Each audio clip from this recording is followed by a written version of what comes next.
Good evening, everybody. Welcome to the club tonight for our, I suppose, some details around our Clubhouse Improvement Project and some showing you guys some plans and girls, showing you some plans, some costings. I'll introduce Andrew very shortly to go through the plans themselves, the master plan. Special welcome to our life member, Roger Jeffcoat. Welcome. I suppose on a personal note, and I know there's been members here longer than me, but I've been a member for 30 years and I'm very excited about this project. It's been probably 18 months to 2 years that we've been talking about it as a board, and we've finally gotten around to get some master plan drafted. Thank you, Andrew. And I'm actually excited to present it to you guys tonight. So a bit of housekeeping if I can. We'll go through the presentation. I'll get Andrew up shortly. We'll have a quick 5-minute break while we change over to Ray's presentation. And then at the end of that, we'll certainly invite some questions up from those that are present. We'll have a list of the questions as well as a copy of the master plan, the fly-throughs. We'll have answers, obviously, to those questions. We'll actually post them up on the website so everyone can at least have a gander at those. We've got some printed drafts here. We've got some fly-throughs on different screens as you go around. So feel free to have a look through those through the night. But I will pass over to Andrew Williams, a member of the club and also our architect. Andrew. Evening all, and welcome, and thanks for coming along. I really do appreciate it. It's kind of you. Wynnum Golf Master Plan, it's a document in itself, and I believe that the club's going to release it to everyone to have a look through at their own convenience. And tonight's really just an information night for you to get a little bit of a glean of where we were coming from, what we're trying to achieve with this master plan, how it's been sort of structured, how it's broken down, and what are the components that make up what we're really all talking about. So you can see on the cover page there's already a couple of little things that have crept into the building which aren't there at the moment. You can see that there's a new awning out the front. That awning connects not just the main entry but the side walkway. You can see that the Wynnum Golf Club is proud in saying that it is a club again, and we're talking about the signage for it. So that signage is currently very discreet. It's all there, but it's a little bit hidden away. There's an opportunity for the club to really represent itself back to the Bayside community, and that's one of the components that we've really wanted to focus through in the language of the building, the uses and the facilities and how they operate. So we've got a little contents page. I'm going to skip through the pages that you can read at your own leisure and absorb the words for it. And I'm just going to focus on the components for the master plan itself. There's a little bit of an objective for this whole thing, and fundamentally we've got a clubhouse which has got an opportunity to improve how it operates, its function, how it provides an experience for the members and what it offers to not just the club but the larger surround of the Bayside. And that's really the essence of why we're here talking about it. The building's grown itself over time. It's one of the classic sort of clubhouses where it started small and then it grew and then it grew and then it grew and then it grew. And one of the things that we've realised in this master plan is that the building footprint is sufficient for all the current and what we see as future needs for the club. So one of the keys that we'll be talking about tonight is that in the refurbishment works associated to the clubhouse, we're not looking to grow the building. It's really reusing what the building's already got, just sort of not working in a current form. The master plan covers not just the clubhouse, it also covers the shed facilities that we've got. It also introduces a new maintenance shed that we've snuck into the project, and then there's a little tidy up of one of the cute little buildings on the site, which is the barn facility that we've got, and there's something there to salvage and hang on to, so we wanted to keep on to that. You can see in this little diagram that the clubhouse is broken into 2 stages for the refurbishment works. We've talked about the clubhouse being stage 1, which is the ground floor refurbishment works. And then we've talked about stage 2, which is the clubhouse, the first floor works to it. We've got stage 3, which is the creation of a new maintenance shed, which is sitting in that area which we have the practice nets and where some of the plants currently parked out in the open. And then we've got stage 4, which is for the pro shop and the cart shed itself, and then stage 5 for the barn. I think the main focus will be about what's happening with stages 1 and 4, because they're the two components that really do change what happens within the clubhouse itself. And this project has not just been born by one person. I think it's been born by many. So there's been conversations about this with the board and ex-board members and current board members, and all of them have really added some pretty comfortable and competent ideas. And really what this master plan's doing is that it's just pulling all of that together. So this is not just a manifestation from one person, it really is an embodiment of a lot of work that people have put together over a longer period of time, and with thoughts that have been thought about, particularly with how the clubhouse works and how it functions. This drawing, the first one here, we're showing the existing clubhouse facilities. What you can see in the red and the dotted component is what we're talking about changing. And you can see that wherever there's the black posts or the structure to the building, one of the keys for this master plan was for this facility refurbishment was to say we're going to leave that alone. There's significant costs associated with trying to move existing structure, particularly when you've got a space that we're in right now that's bearing load through down to the ground floor below. So it became a bit of a game of like a Tetris. How do you compose the revised configuration and work within existing structure? But you can see that the men's lockers and the boardroom, the administration block, and a component of the ladies' lockers, not all of it, and that little office area which sits adjacent to the ladies' lockers area is where we're really focusing on the changes. The men's toilets, there's a couple of showers that we're proposing that get demolished, and you can see that there's that store space between the men's lockers and the boardroom and the corridor.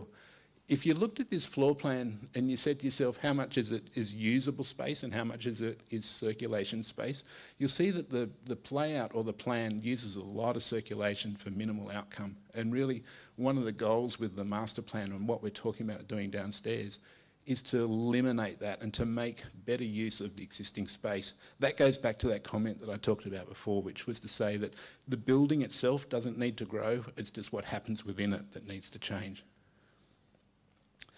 The proposed layout for the ground floor, there's a few keys to it. The first one is that there's a creation of a new lounge bar. That's primarily the main goal for it. That lounge bar has an outlook through the courtyard, over the practice putting green, down the 10th, over to the 18th, across to the 9th, and over to the pond or dam, the full one at the moment. And the way that that's been done, and it's pretty simple really, it's to remove the lower level of the planters that are outside next to that walkway, and then to provide an embankment up to the putting green. What that does is it opens out the vista that you've got from that lounge facility through what currently is the sort of the halfway stopover to it. You can see that the bar's sitting beside the existing facilities, which is the sort of the infrastructure of the clubhouse. You can see how there's the existing keg room, and we've got the store, and we've got main switchboards, and we've got access to the kitchen and the bar upstairs. All of that facility is being retained and kept in its function, and the key for this bar and its configuration is that it can be serviced from behind for both upstairs and downstairs, and as you can see, it traverses across to the back of the hutch, or the hatch. You can see that we've brought the games room downstairs from upstairs. It's got a discrete entry to it, and wanted to, I guess you wanted to save a little bit more private space for the use of the games room. We've reduced the scope of the men's lockers quite significantly, and as you can see, the boardroom's gone. So the administration and the reception facilities for the club, we're proposing that they literally turn 90 degrees on themselves, and we utilise that area that's next to the ladies' lockers that doesn't get used as much, and that we get an opportunity to create an entry that you feel that when you walk into the main entry that there's a reception space for you to be addressed, rather than something which is tucked around the corner and somewhat out of the way. All of that corridor space, which was servicing to the store and through the building, now forms part of the lounge area. We're also talking about taking the TAB facilities downstairs, and you can see that there's a tidy up of the hatch facility. The men and the ladies' toilets, in their own right, stay the same, and the ladies' lockers, for as much as we could keep, stay the same. And that's the key for what's happening downstairs. So if we go back to the demolition scope, you can see all of those little rooms and those areas that were sort of not being utilised are now being pulled into the men's lounge, or the members' lounge, I should say, sorry. The footprint of that lounge, just so you know, it's pretty much the same as the footprint for the lounge area, or the drinking area that we've got upstairs, and food. And we wanted to keep it that it was that sort of size. So you're probably talking about 80 to 100 on the inside, and then further you could get more on the outside once you've got that courtyard space into the use for it. The other thing you can see on the drawing is that we've discreetly moved the stairs to upstairs. One of the goals here is to open up both the vistas from this level and from the lower level, so from that lounge, rather than looking through the two sets of stairs that are there, you can see that we've tucked them over further towards the storeroom. Another little fun part to it is the stair which is over towards the pro shop. You can see that we've twisted that 90 degrees as well, so when you have a look at what this lounge bar is all about, what we're talking about is that's the feel that you can have looking back out through to the 10th and through to the 18th and across to the dam. That we've shown some precedent imagery to talk about the detailing and the look and the feel for it. So what we're trying to keep is a very light, very airy, very comfortable, very relaxed environment for the bar downstairs. Nothing too formal, nothing too tied up with yourself. And downstairs bar, there's also an opportunity to be serving food as well. The look of the bar itself and the feel for it, as I said, we want it a little bit relaxed, a little bit comfortable, and to give that feeling that the space has got a nice little feel to the outside. There's a lot of light coming through to it. If you have a look at the floor plate, you'll see that we've effectively got glass running all the way down to the underside and then all the way across over to the separate access that we've got to the ladies' lockers. So there's a nice little entry for the ladies as well. And that's the feel for the downstairs. Importantly, what it looks like from the outside, you can see that we've tied it up with the removing of the stairs and pushing them out to the side. We've opened up that courtyard space, and that we've still got the embankment up to the putting green. So what we can try to say to give you a bit of comfort is the putting green's not getting smaller. All that's happening really is we're utilising that space that's currently the planter and the retaining and the undercroft of the existing balcony.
Upstairs, this layout works pretty well. There's not too much that we need to look at changing up here. What we have done is that we've provided what was a kids' room and the store and what was the gaming room, a little bit of a reconfiguration. And what we're showing is that there's an opportunity to tie in the bar look and feel between upstairs and downstairs to give a bit of a feel for what Wynnum's like when you come to Wynnum Golf Club. You can see on the revised layout that we're still retaining the big drop-down doors. You can see that we've still got the function room, we've still got the members bar, that the storeroom's increased in its size because it's no longer required for the kids area, and the kids room is where the gaming currently is. So pretty simple on the upside. This is a nice big open plan layout, works well for all the functions that it offers. It offers the opportunity for the members bar. Having the members bar downstairs as well allows that pressure valve to happen where the club gets the crossover between functions up here and members up here. So it tries to give a bit of a benefit to both. It also gives an opportunity for members to use that downstairs bar in a more casual environment to what may be felt with the use of the facilities upstairs. The Upstairs refurbishment, we're trying to really hang on to a lot of what we've already got. What we're really saying is it's an opportunity to tie in the joinery and to give a unified feel to it. So you can see how currently we've got a nice big heavy black bar. We're suggesting that it's a lighter colour, that we're keeping all of the honour boards, none of the honour boards change, none of the trophies change, none of the trophy cabinet environment. We suggest the joinery changes, but the facility itself and what it offers, we wanted to hang on to. So there was definitely no want to rip out and change much of what's happening up here. Outside on the building, as you saw on the original slide, the new awning which connects across the main entry into the linking to the walkway to the side, it gives you that little bit more of a presence to the members bar which is downstairs, and it also gives you a greater cover to the main entry. Freshen up the building with some paint, that's always a win, and to give some signage back to the building. Landscape's up for grabs, by the way, guys. You can do what you like to that. Cut if you wish. And we also just showed some precedent of what sort of language of that light sort of bayside feel that we're trying to replicate in the building. We're trying to lighten and soften everything that it's got. We don't want to pretend that the building isn't what it is. It is a building, and that it's a building of a character that it has, and it's that character of a building that's grown over time and has that sort of facility of growth. And we just wanted to work with it rather than against it.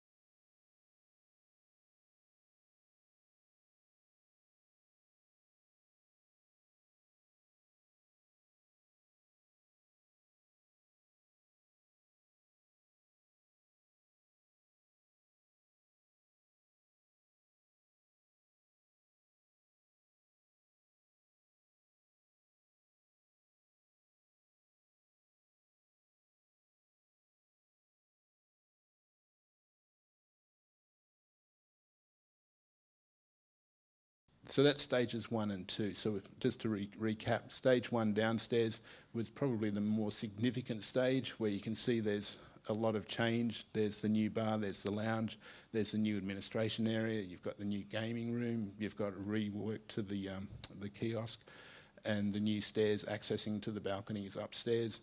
You've got the new fit out which is happening with the bar, and then for stage 2 you've got a simpler footprint change to what's happening with the building through here. When we get across to stage 3, we hop over to a new maintenance shed. Fundamentally, the goal here is to provide a new facility for the maintenance and to get the maintenance out of the existing shed that they've got. It's literally nothing more than a footprint at the moment. Clearly there's a lot of work that has to go through following this master plan with the superintendent and the courseworks to understand more about the facilities with the machines and the washdowns and the fueling and the tanking and that side of the works. The more sort of pragmatic, the fundamental component of what really makes a good golf course work. The practice nets we've hung on to, but we've actually rebuilt them and we're moving them a little bit further forward towards the first tee. So if you're not intimidated already, there's a little bit more for you to think about. But the real goal here is that the maintenance shed is separated to the current shed. And oh yeah, everyone knows what a shed looks like. The real key to this is right in this drawing here, and it's to provide cart storage facility for not just for Wynnum Golf Club, but for members as well in that existing shed. So you can see that we've created a new opening which would be going out to the existing car park. We've got a one-way circulation that goes through and then out through the existing entry or exit, which is adjacent to the practice nets. We've got facility for the Wynnum Golf Club, we've got facilities for the members, we've got a buggy store, we've got a revised footprint for the office and the workshop. That too's been twisted around. And the other key that we've got in here is we've now got some indoor golf. And this is one of the sort of technologies that we wanted to bring into the project and to provide an opportunity that currently doesn't happen. Now, whether it be for demonstration days, for training, for fitting, for fun, there's a whole world of opportunity there with how that indoor golf works. And if you guys have been up to Drummond Golf and then you fit out at Wollongabba, you'll know it's a good time to go out there and have a little practice with new clubs. The pro shop itself, faces onto Stradbroke Avenue, and unfortunately it's a pretty big shed. Doesn't really present itself very well to the car park or to the streetscape or to Stradbroke. So in the Pro Shop refurb, one of the things we're talking about is providing a new sense of entry to the Pro Shop. So rather than squeezing between the existing buildings where you walk up between the clubhouse and the shed, we're suggesting that there's a new entry to it. And if you can see through here, that's that new ramp and walkway that brings you into the Pro Shop. You come around the Pro Shop and then you've got an in and out, and you've got the access across to the indoor golf, you've got the buggy store, and you've got the office. Functionally, it's still working the same way as it does at the moment, but the impression that we're trying to provide is that it's got a better feel and a presentation to the street front. And again, you can see how we're working with that sort of lightweight feel and that sort of more of the Bayside characteristics. You can also see on the, I haven't mentioned it, but on the clubhouse itself, where there's currently some rainwater tanks and there's the back of the ladies' toilets, there's an opportunity for some external storage. One thing that all clubhouses suffer short of is lack of storage. And what we're really trying to offer here is to utilise that space in a better form. So if I just duck back a little bit, you can see that we're suggesting this area now becomes external storage. So it's screened, it's not watertight, but it's weatherproof, and that it takes away the pressure that we've got of utilising this sort of more respected internal space for store to get a better opportunity for the club. So there's some imagery for you to see. That's what we're talking about with the new look and feel for the Pro Shop entry, how that feel looks back to when you look back to the Pro Shop from the first tee. You can see how the stairs have been revised. So literally from the front door of the Pro Shop, it's straight up to the front door. And rather than delivering you on the corner and then walking across to the main entry, this delivers you pretty much at the front doorway. So it's kind of just a easier circulation. It sort of takes the pressure valve out of that little space that we all know can get quite busy pre-comp times. And I think the hedge got cut down a touch. And there's the new practice nets, and there's the view back to the Pro Shop. So there's the maintenance shed and the practice nets.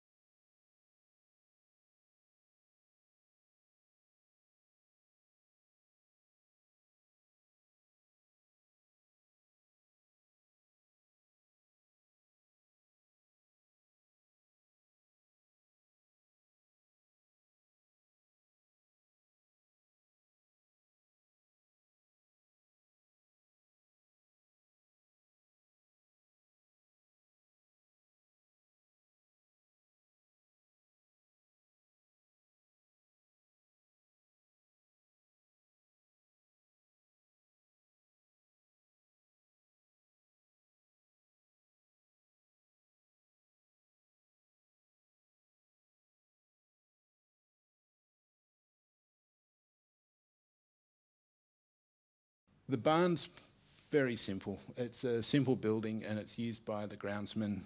It stores facilities and we want it to keep it that way. It's really just the way it's happening at the moment is pretty archaic. So there's an opportunity here to use some pallet racking and some better storage environments to just improve what facility we've already got and to provide some covered protection on the other side of it to help with the parking of the equipment and the machinery and the washdown facilities for them. So we can sort of improve the longevity of the assets that the club has to spend a fair bit of money on. As I said, you can have a look at all this in your own leisure, but we'll just skip through a few of these. This is the fundamental one to talk about why the new maintenance shed is where it is. So what you can see is the movement for the staff with the grey, the movement for the darker colour for the buggies, and then the movement for the golfers on the, pulling the carts.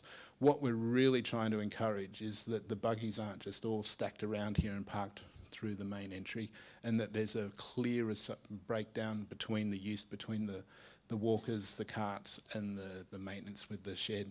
That's the thinking behind there.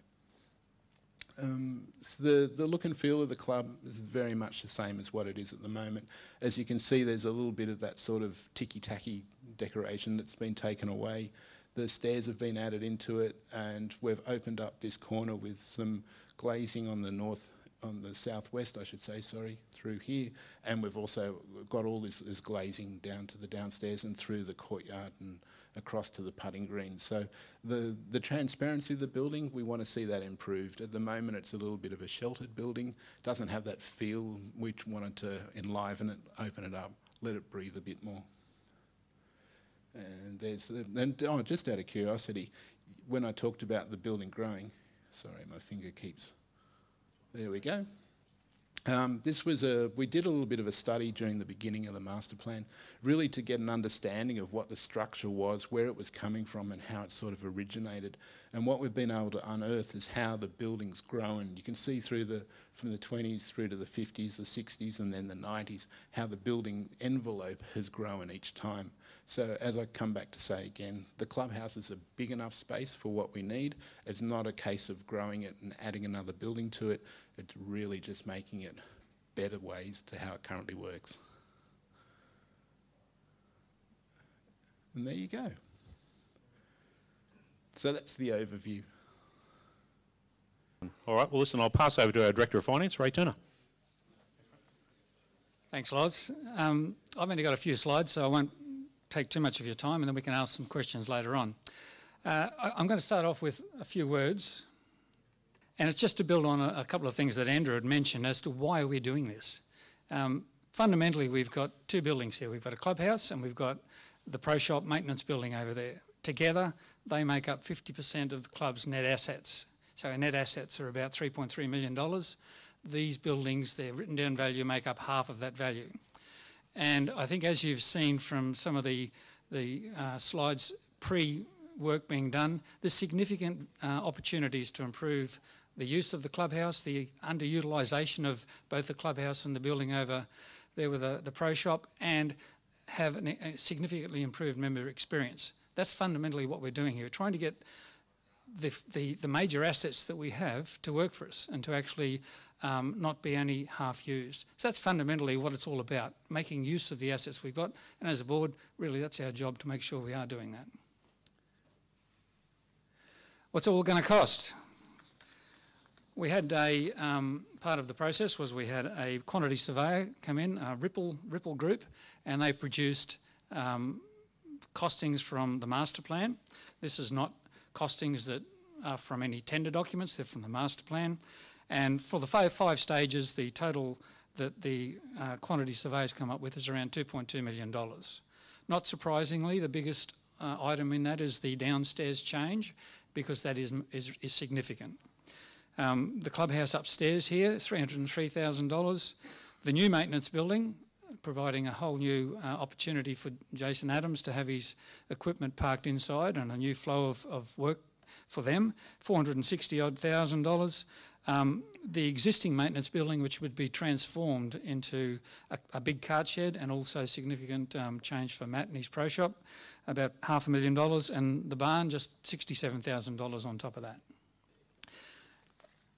We can't do all this in 1 year or 2 years or 5, or probably it's going to take a lot longer than that as well. But this slide, all it says is that there's 5 stages. It can be staged over a number of different periods. Let's look at what we can hopefully do first up. What is the most bang for our buck? And we think that is stage 1, which is the downstairs opportunity. But we can actually look at staging this. Now, I'm not here tonight to tell you this is where all the money's coming from. What I'm here for is to say this is some of the options we may have.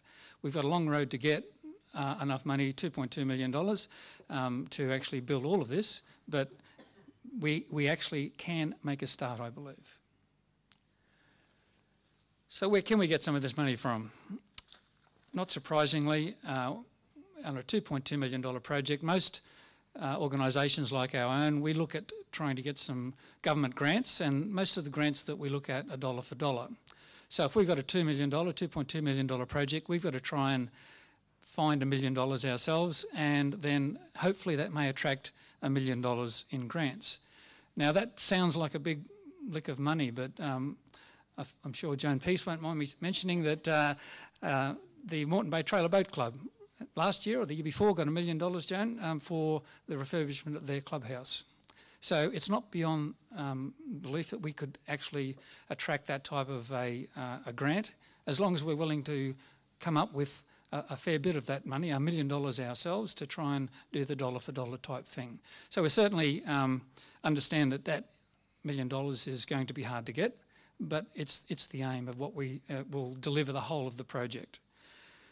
The second one is also a big ticket item, and that's an investment property sale. So the club had 2 investment properties. We sold lot 18, Tamaree Avenue, to provide the funds to build the dam. For the last 8 or 9 years, we've spent 20 odd grand on buying water since we've had the dam. For the 3 years before we built the dam, we were paying $75,000 a year. So we turned an investment property asset into a dam that produced not only a great course, but also saved us significant dollars. Since that time, we've had number 12 sitting alone by itself. The property on the corner, which is now called 10 Tamaree Avenue, the land that building sits on is part of the car park land and the clubhouse land, and that's all zoned sport and rec, same as the golf course. So that block of land was not a separate title land where number 10 Tamaree Avenue is, and so it was never able to be sold. Over the last 12 months, we've done a deal with the council, and we've exchanged the back of lot 12, which is the area just behind where the practice nets are, where all the machinery's parked. That actually belongs to lot 12 Tamaree Avenue, and that is all freehold. We've actually exchanged zoning, if you like, for that freehold. We were willing to call that sport and rec if the council allowed us to rezone lot 10 into freehold, which is actually low density residential zoning. That has happened. We've actually now spent 40 grand to relocate sewage services. So for a $40,000 outlay, we've actually developed an asset that Kyle, our resident real estate guru, has told us we could get at least $500,000 for. So we now have 2 investment properties worth around $1 million. And one of the opportunities that might be there for us is to sell one of those to then provide another asset, which is the downstairs or the barn or the new maintenance building or whatever, to provide $500,000 towards this project. A couple of other options. This one here is something that we'll talk about later on over the next few weeks from the board, possibly naming rights for the 18 holes. If you throw $5,000 on naming rights for a couple of years for a hole, there's $90,000. WGC CapEx cash. We've actually, as a board, allocated $150,000 out of last year's cash that we generated to be put straight into this project. On top of that, we have a capital program of around $180,000 to $280,000 a year, depending on what we've got going. Our depreciation each year is $180,000. So without getting into accounting technicalities, if we actually make a profit, we generate $180,000 in cash to spend on CapEx each year. We actually have an allocation of 100 and something thousand for air conditioning over the next 2 years, 3 years. That would be taken up into this project because we would have to do the air conditioning as part of this. So there is $250,000 over the next couple of years out of our own generated CapEx program and cash that we're looking at. We have looked at some opportunities for increasing our operational revenues from the downstairs operation especially, and the new facility with the members' carts. Members' carts will be able to be parked in the new building, but not for free. There'll be a charge. And on top of that, we'll also be looking at some revenue from the golfing, the online golfing, the 3 bays that we're going to have over there. So there will be increased revenue as part of the estimates that we've got here. And if we have to, we can look at a short-term loan for 5 years because we've actually made 4 years of profits in a row. Previously to that, the banks have said, well, we won't lend you any money unless you can actually prove that you can make a profit. We have got a bit of credibility with our bankers now, and there's an opportunity, if we need to have a short-term facility that will then top us up to make up our share of the whole package. Just to give you a visual concept of the big ticket items, once again, it's the $1 million grant, the $500,000 for a sale of investment property. They're the opportunities for us. We're not putting that to the club members tonight to say this is what we're going to do. We're certainly going to be trying to access the grant and once again, our member for Lytton won't mind us saying that we've already approached her, and I just went over and told Peter promised me $1 million out of his back pocket as well, so we've done very well tonight. But the $1 million grant, the $500,000 if we can sell a property, and then the rest we can actually work on as an organisation. What can we do now? I guess that's the question that people want to know. Well, I believe we can actually look at stage 1 and a little bit of stage 2. So stage 1 is downstairs. That's the new bar downstairs, the whole reconfiguration of the admin area, an outside dining facility, the new gaming area downstairs. To do that, we would need to change the stairs configuration, as Andrew pointed out on his slide, because we can't have a nice courtyard downstairs with a bunch of stairs sitting in the middle of them. There's about $15,000 in stage 2 that would have to come into stage 1. The total of all that is $850,000. So where would we get the money for that? No surprise, we look at some of the things I've already mentioned. $500,000 from the sale of a property, $150,000 from the cash that the club's already put aside, $120,000 that's in there for air conditioning already, and $90,000 for the sale of naming rights for each hole around the course. They're opportunities, they're options we may be able to access to actually kick off and pay for stage 1 within the next 2 years, 18 months.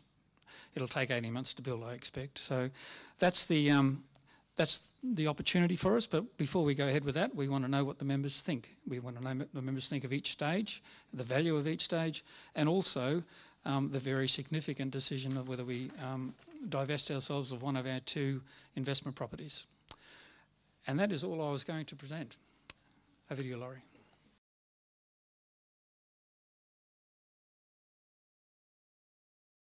The proposed development, is it code accessible or impact accessible? So nice thing about that is because we're keeping within the existing footprint of the building, it's a code accessible application. We're not increasing GFA on the property. We're not increasing, any of that side of it. There's nothing that would trigger, an impact accessible. There's nothing that would trigger that. So it's purely just a code accessible. Can you just explain to all the members what the difference is between code accessible and impact accessible? Neighbours get to whinge. So code accessible application, councils obviously want to know what's going on the properties, so they have a set of rules and requirements that you can and what you can fit within what they seem as an acceptable level of development, so they call it code accessible development. If you sit within those parameters, you can have a private certifier, they can self-certify the works for you, you can go and get buildings, BA drawings done, he can certify it for you, and then you can go off and get it built.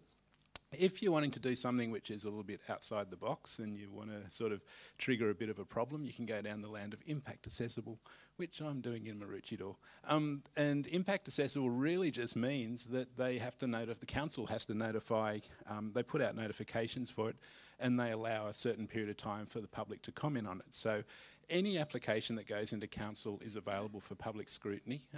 You just need to know how to do it, and if you go onto the local council PD onlines, you'll see that they have a list of all their current DA applications that are going through. If something's impact accessible, council have a certain period of time that if you're wanting to put in your comments against it, and if you wanted to object to it, most of the times it comes into things like you're building within a rights of a setback or a height limitation and you're blocking views. So if you're up at Maroochydore and you're enjoying a nice view of the river and someone wants to put a big building in front of you and it's higher than what council prescribed as a compliant limit for the height, then that becomes impact accessible. Once it's impact accessible, it's had that period to have the public notifications and opportunities to make comment. Then it goes through council. Council sit down and they review and assess it. And it's not by any means that they have to, they certainly listen to what the public comments are, but then the council as a council body makes a decision for the planners, not so much an internal planner making an assessment and then putting it up to council for their recommendation and endorsement. So really what we were trying to say is that code accessible is a very comfortable way to go through doing any project work with council. Everyone's comfortable because you're within what's believed to be the right outcome for that site. So we've got a recreational facility here, it's a golf club, and there's requirements for that. Same sort of thing if you have a residence and you're trying to build a 3rd or 4th story and you've got an 8 metre height limit. So that's the two differences, and yeah, just to put everyone's mind at ease.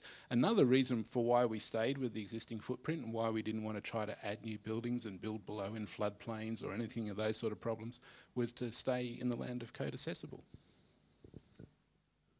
Thank you, Andrew. That's a reasonable explanation. One thing you left out in relation to particularly the stages 4 and 5, if it does become impact accessible when you're doing development in relation to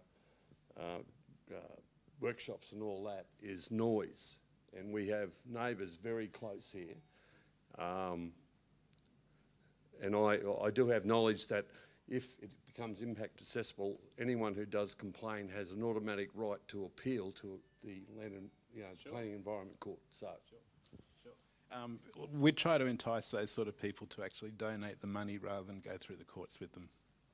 This is a very sensitive area around here, having lived here for a long time. In any event, that's thank you for your explanation. I just have a couple of further questions, Laurie. In relation to, and I'm not sure how many members are aware of this, the actual golf course which we play on is leased from the Brisbane City Council. It's subject at the moment to a 20-year lease, which we have another 13 years to run. Yeah, 2034, I think. Yeah, 2034. So that's another issue in relation to any expenditure that the members want to consider in the future. What's going to happen to this clubhouse is that we don't know whether that lease will ever be renewed. It has been renewed for a long time. Yes. My final question for the night then, in relation to the footprint of this golf club and where this clubhouse is and the property that we own, you're talking about selling it. Who's going to be an interested buyer when they're going to have machinery shared, club storage shared? What are they going to pay for it? And will it ever get through council in relation to the impacts? Well, I can't answer that because until that goes through council, we don't know. In regards to who would buy it, I'd say a golfer. Well, good luck if you're going to have a machinery shed and all the noise that goes with it next door. So in relation to the forecast that's been presented by our Director of Finance of $500,000, I don't know whether that property's worth that anymore, right next to where we are. Are you in real estate, Pat? No, I'm not in real estate, Laurie, but I do happen to know a lot about property and development. I'm sure you do. Thank you, Pat. Okay, thank you. Anybody, any other questions?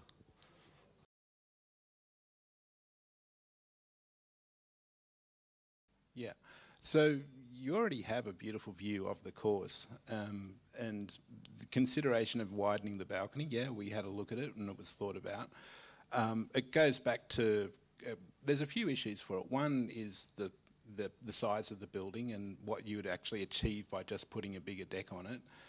2 is the cost of it. 3 is the ramification of the roofing and the protection that you get to it.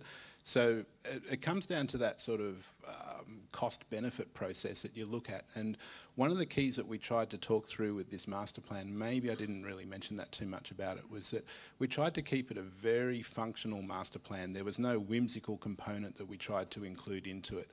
And I'm not saying that including and extending a balcony is whimsical. What I'm saying is that it was very much a scrutiny of how do we keep the existing structure, how do we make the best benefit for the members' experience, and what would you really gain if you created a bigger balcony. So if you create a bigger balcony, you want to get a bigger cover for it, and that just makes in here a darker space. We felt that generating what's happening down on the courtyard is a more usable outcome rather than bringing everyone up to a bigger balcony. So it was thought about and it was a consideration, and it's still, look, you know, master plans are effectively, they're like a building block system of how do you want to get from here to there. It's not this is what it is and that there's no way to change it. The concept of that master plan is to improve the member experience and to improve what's happening with the functioning of downstairs and what's happening with upstairs. If it's worked out that, you know, widening the balcony by another metre is going to make the world a difference, then something to be looked at.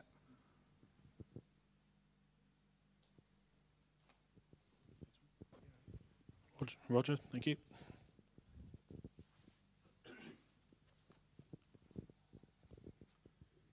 Just a couple of things, Laurie. I'd just like to mention. Well, firstly, I think everyone's well. Now we've got something to look at, because it's been pretty difficult for the club members to get their head around what's proposed or what hasn't been proposed until this point. So from here going forward, we'll all have an opportunity to have a serious look at it. In relation to upstairs, downstairs, what's the club's or the board's vision as to the utilisation of the upstairs for members? I mean, are members going to be domiciled to downstairs? I mean, there's all been chatter and rumours and all this sort of stuff. Rampant. What's rampant? Yeah, rumours and whatnot. Oh well. There's been no plan. I mean, no one's seen anything. So, correct. So it's just that's what happens. But I mean, what's the plan for upstairs here? Is this going to be? Are the members going to be just domiciled downstairs or what? No, there's no change to upstairs in regards to the members' bar being available 7 days a week at this point. So okay, so it's going to operate exactly as it is now. Members' access to upstairs will be what, as a result, depending on functions and things? Or well, yeah, it could be functions, could be COVID related. As everyone's aware, during the COVID period when we were 4 square metres per person, that if we had an 80-member or 80-person function, we had to utilise both sides of the clubhouse upstairs. What happens with the pandemic and COVID going forward, I don't have a crystal ball, Roger. None of us have got one of those. No, but I suppose the beauty of having downstairs is if that was to be the case, that we had a situation where we had a 100-person function and there was a requirement to use both sides because of the 4 square metre, we have a downstairs area as well for members to use. Okay, well that's loud and clear. Our rights up here don't change. So a lot of people are asking that question. So yeah, and I've made it clear to a lot of members that I've spoken to that until such time as we go through the process of the planning and understanding what it is that we're trying to achieve, and that's better utilisation of our floor plan and floor space, that's the information we'll then provide and get feedback again and keep moving forward. Just in relation to selling the asset at 500 grand, no doubt you've thought about it, but I mean, the worst thing you can get around here is a bad neighbour. I mean, the reason I signed that contract on that house was because we didn't want a bad neighbour, to keep because of what happens down there at early hours of the morning. So, anyway, as long as that's been a consideration, but we certainly don't want a bad neighbour. No, we don't. I think we have a couple of those already. You're right there. No, thank you, Roger. Appreciate it, mate. Cheers. Maureen, please come on up. If you wouldn't mind, please.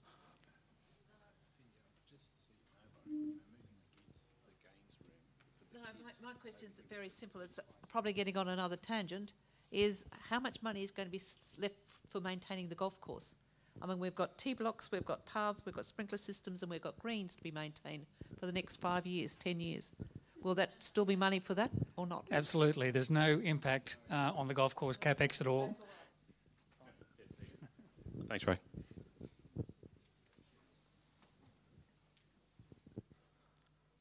Nothing else, ladies and gentlemen? All right, well, Jim. Yes, Jim. I just wanted to know what sort of... Hold your question. Keep coming. Sorry, mate. What sort of disruption will this cause to our present clubhouse? And while you go about building stage 1, for instance, do we still have all the access we've got at the moment, or are there plans to redirect traffic in any way, or any of the business activities, change them in any way? Yeah. So obviously with the, thanks, good question.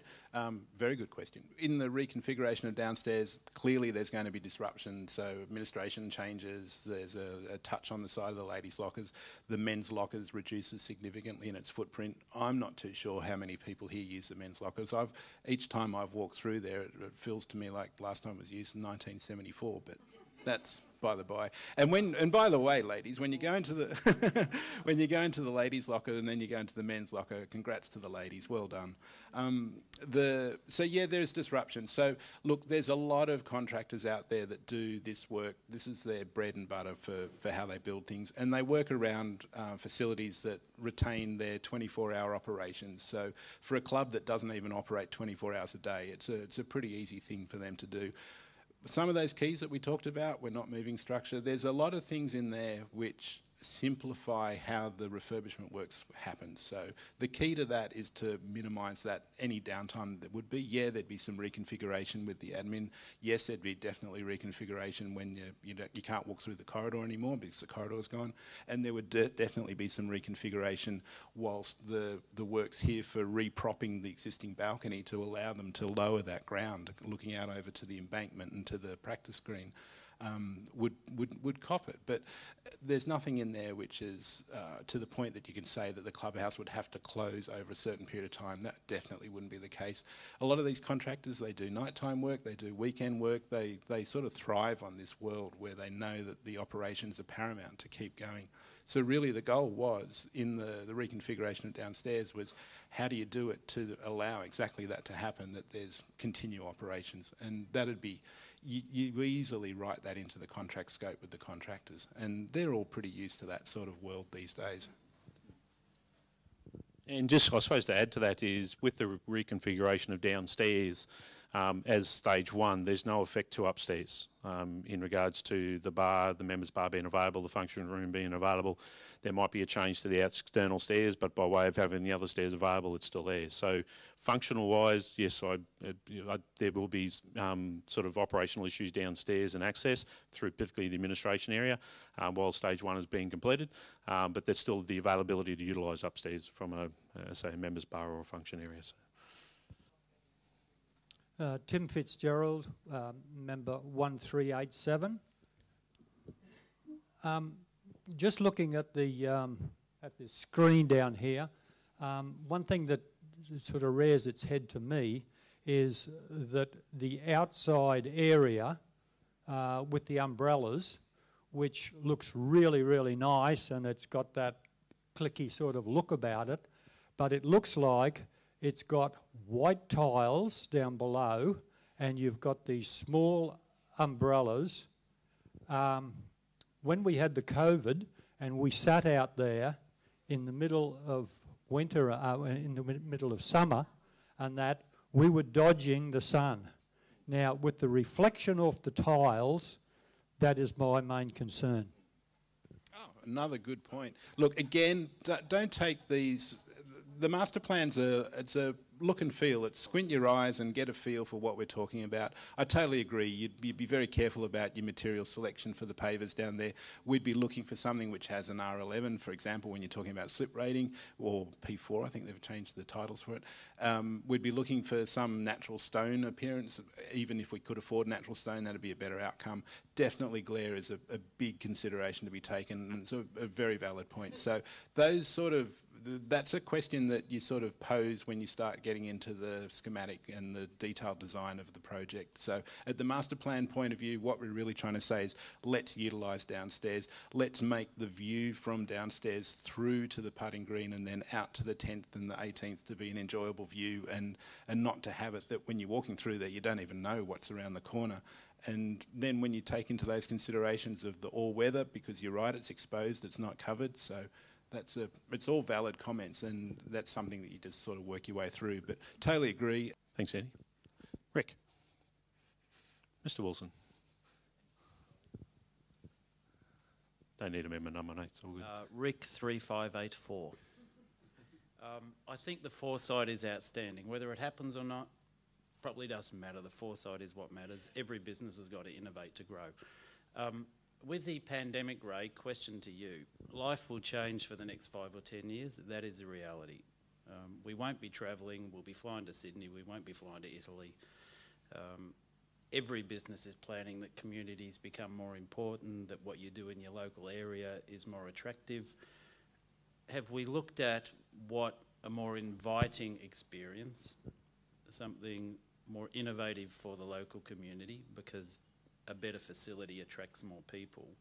Have we considered in the commercial model the upside of what the change in communities and lifestyle and what people are going to spend their money on, and the attractiveness of local geography and local assets means to the commercial opportunities for the club? Because I think what we're talking about is better golfing, nicer facilities, evolving experience, but also a better opportunity to capture increased membership and more participation from people who live around here, evolving themselves in the asset that we have as a golf club. That's another great comment. We have, and I'll probably pass over to Andrew to get a bit more expert knowledge on his point of view, but certainly in the dollars, when we looked at these things, we felt that downstairs, the way it is presented in the master plan, would have a significantly more appeal to those under 40. We've done some analysis of what that means in other locations, and there certainly is opportunities to attract a younger clientele to somewhere to come and have a drink. The idea of the gaming facility with its own entrance, etc., and being secure is also targeted to attract other people into the gaming facility that just certainly aren't going to go there now. So there's a lot of opportunities, I think, with a downstairs look and feel as it's portrayed in the master plan to attract more members, to retain existing young members, because there's somewhere for them to go and drink. But I'll pass over to Andrew if he's got some...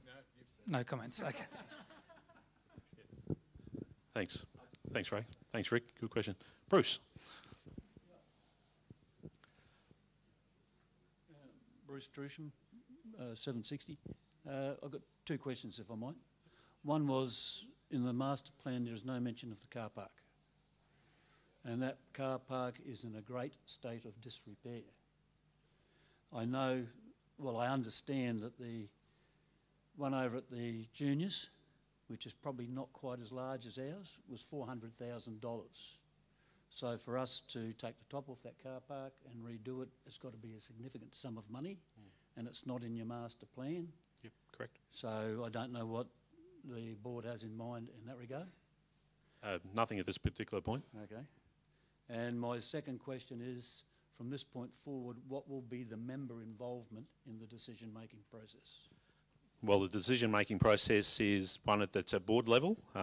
We certainly intend to keep our membership in sort of consulted in regards to the process going forward. The intention from here, as I mentioned earlier, after tonight, is to provide a list of the questions, the answers to those questions, copy of the master plan, etc., for other members to then comment and provide feedback on. We will certainly take that feedback on its merits, because at the end of the day, this is a members club. And we want to ensure this club is here, from my perspective, for the next 40 or 50 years, not just for the next 10 or 15.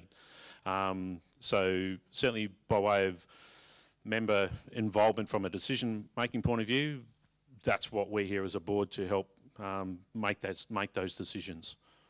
But certainly by way of consultation, absolutely we want to keep you guys informed and take you on the journey with us. Because this is not just a short-term scenario. We need to make sure the club's here long-term. Ruth? Sorry, the area down here that we've been forced to sit in after golf, I found in winter time it's too cold and you've been out in the wind for 18 holes and all you want to do is go inside and get out of it. In summertime it's too hot and there's not enough shade. And I can't understand why it's going to improve our experience by putting the members downstairs when we've got a lovely view up here. And I just wonder if it just been looked at improving the area up here. And, we never stopped. They always said we've got to go downstairs because you've got to concentrate on functions up here. But when have we ever stopped you having functions? I can't think of a time that's ever been a problem. In regards to downstairs, well, that's been primarily, I suppose, a side product of the COVID in regards to, as I said, again, that 4 square metre rule, having to close upstairs for a larger function. Unfortunately, they're not having downstairs for members.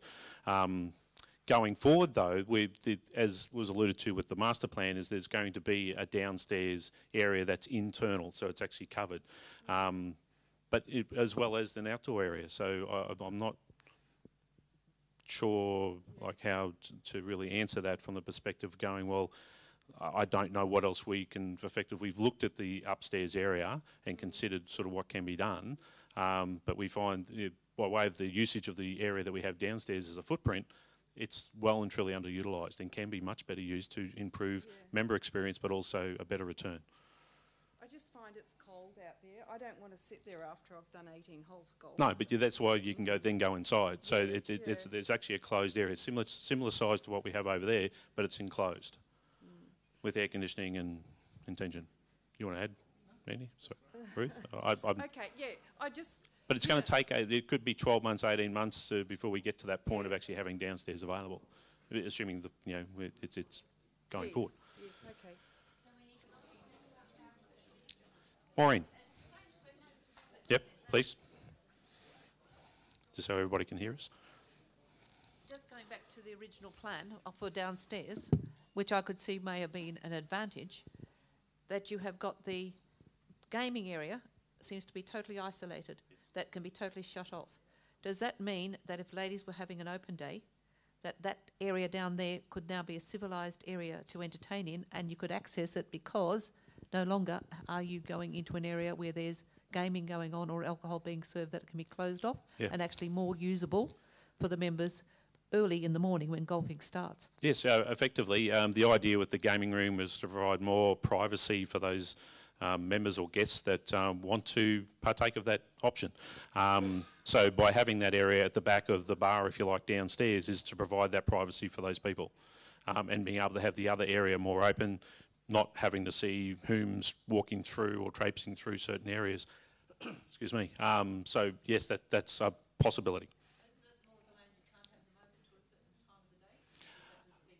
Oh, that all depends on what our opening times are. So if it's we're open at 10, the machines are open at 10. Yep. Yep. Gav, yes. Sure. You might be able to answer it yourself. Gavin Moore, when was the last time this place was actually renovated? That's probably a question for Laurie. Mid-2000, so it was about 2005-06, I believe, is when we went from basically what we had, which was basically low-level ceilings, which you can literally jump and touch from both sides, to what we have now, high ceilings. So it was 16 years ago. 16 years. Yep. And Andrew, in your professional opinion, do you think this facility is actually within the actual current facilities within the area? Compared to what's going on at Wynnum Manning Leagues Club? Yeah, so there's what's going on at Waterloo Hotel, what's going on down at the Bay Hotel, what's going on all around the area. I just want to get a feel of why would you come here to have a function? That's what I'm just trying to get an understanding of. That's exactly why this master plan's pulled some components together, because it needs a bit of. There's an opportunity to improve. There's no point sitting here tonight saying, "Oh, this is no good. This is no good." It's a fantastic club that's offering facility to the local environment and the local amenity, and we can make it better. And you're right.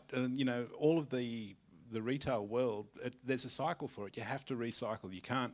You look at what Westfield does with Chermside, with Carindale, with Indooroopilly, 10-year cycle, and they've got to be refurbishing. Everyone gets stale. Everyone gets tired of it, and that's the world that they live in. It's the same with when you're putting forward a sales in retail, like you mentioned, some of the clubs and pubs nearby, the same sort of environment. So I guess that's the cycle that we need to acknowledge and see how we can work within to improve ourselves. Yes, Joan, you may. For those of you that don't know, Shangri-La Gardens has closed permanently, and it's a facility that was a great wedding venue. So as a consequence, we are limited with the number of venues that can provide opportunities for weddings and larger events. So by developing, and I know that you do lovely weddings here and have in the past because of it's a beautiful outlook. So there's an opportunity that is going begging in the area at the moment, because whilst the Wynnum Manning Leagues Club and Moreton Bay Trailer Boat Club are refurbishing, the Leagues Club doesn't have, their function rooms are big in size, but they don't have a nice outlook. They don't have anywhere for people to get married. You have a prime location here for that. So there's great opportunity, I believe, for you to, sell that and use this venue as for weddings and nice events. Thank you. That's all I wanted to know. Thanks. Thanks, Joan.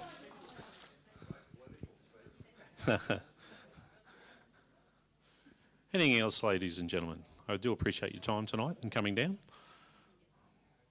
All right, well listen, I'd like to personally thank you on behalf of the board. Thank you very much for your attendance and for your feedback and questions. Enjoy the rest of your weekend, and thanks again. Cheers.